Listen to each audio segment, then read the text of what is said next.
Ah, o mis gibi bahar havası. Ama bir dakika, o hava sizin için daha çok hapşırık, kaşınan gözler ve bitmek bilmeyen bir mendil arayışı demek mi? Yalnız değilsiniz, hiç merak etmeyin.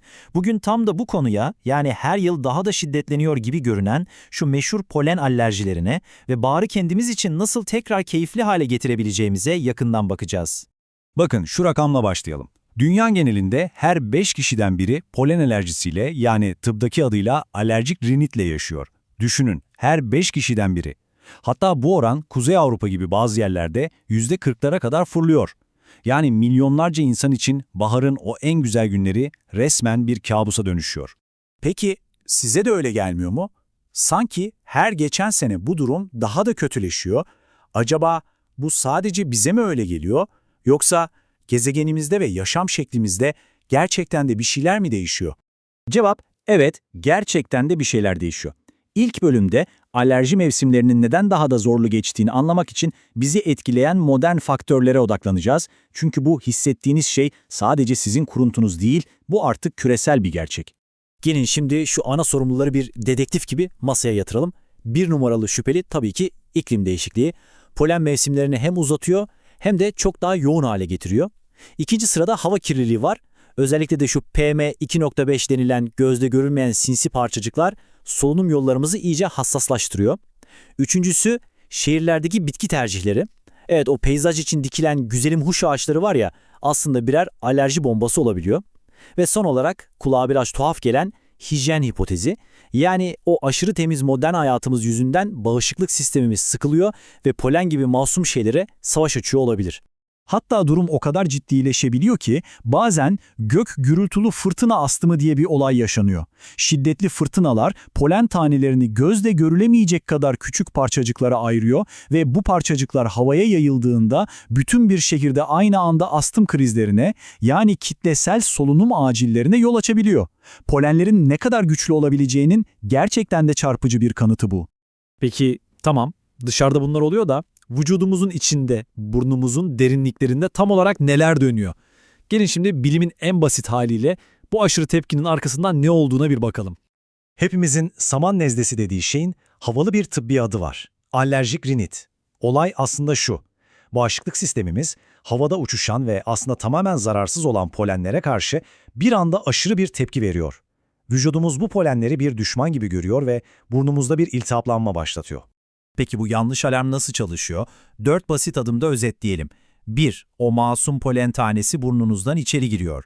2. Bağışıklık sisteminiz bir anlık panikle "Aman tanrım, istilacılar geldi" diye yanlış bir alarm veriyor. 3. Vücudunuz bu hayali düşmana karşı immünoglobulin E, yani IgE adında özel bir antikor ordusu yolluyor.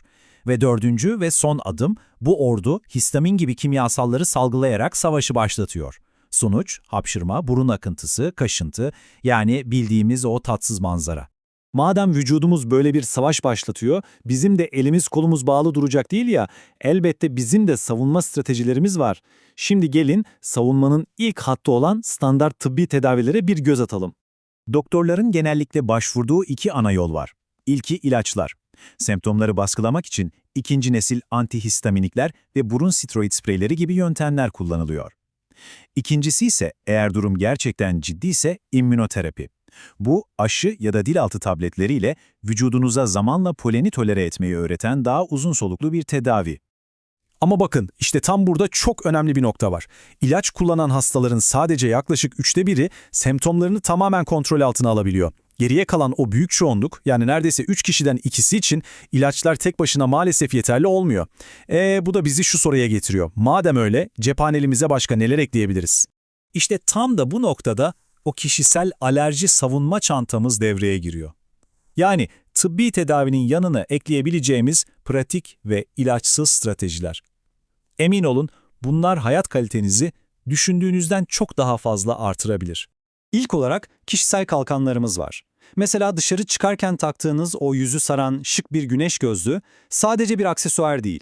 Aynı zamanda polenlerin gözünüze girmesini engelleyen bir kalkan. Basit ama etkili. Veya pandemiden alıştığımız yüz maskeleri. Onlar sadece virüsleri değil, polenleri de çok güzel filtreliyor. Hatta belki de hiç duymadığınız burun filtreleri var. Bunlar burnunuzun içine yerleştirdiğiniz, dışarıdan görünmeyen minik korumalar gibi çalışıyor ve alerjenleri daha size ulaşmadan yakalıyor. Gelelim günlük alışkanlıklara.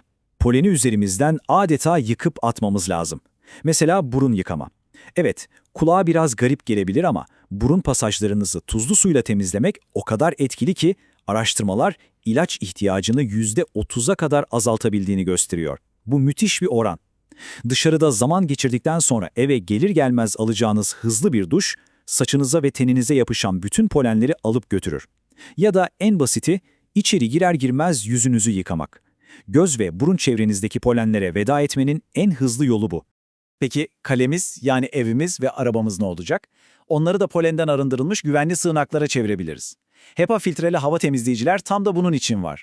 Bu cihazlar havadaki polenleri bir mıknatıs gibi çekerek size nefes alacak temiz bir alan yaratır. Arabanızda da bir kahraman var, kabin filtresi.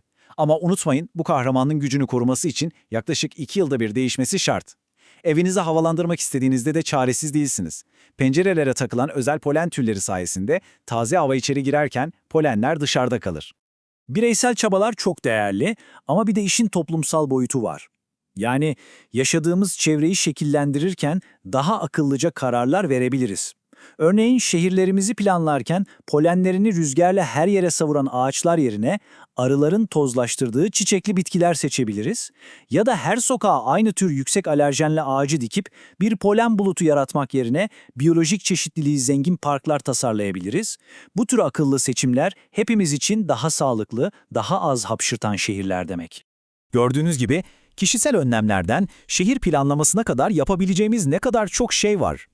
Bütün bu harika ve pratik yöntemlerden bahsettik ama şimdi hepsini doğru bir yere oturtmamız lazım. İşte bu yüzden geldik son ve en önemli bölüme.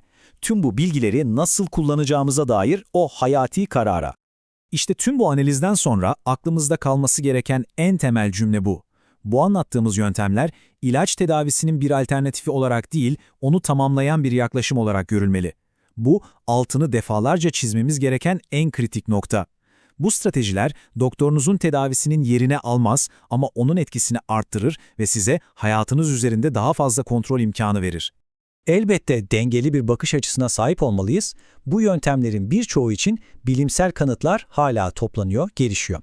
Ama iyi haber şu ki yan etkileri neredeyse hiç yok. Bu da onları denemeye değer, çekici seçenekler yapıyor. Kısacası ana mesajımız şu. Bu stratejileri kullanırken mutlaka doktorunuza danışarak standart tıbbi bakımınıza bir ek olarak düşünmelisiniz. Ve bu analizi aklımızda bir soruyla bitirelim. Dünyamız değişiyor, alerjiler artıyor. Peki bu yeni gerçekliğe uyum sağlamak için kamusal alanlarımız, şehirlerimiz ve sağlık politikalarımız nasıl dönüşmeli?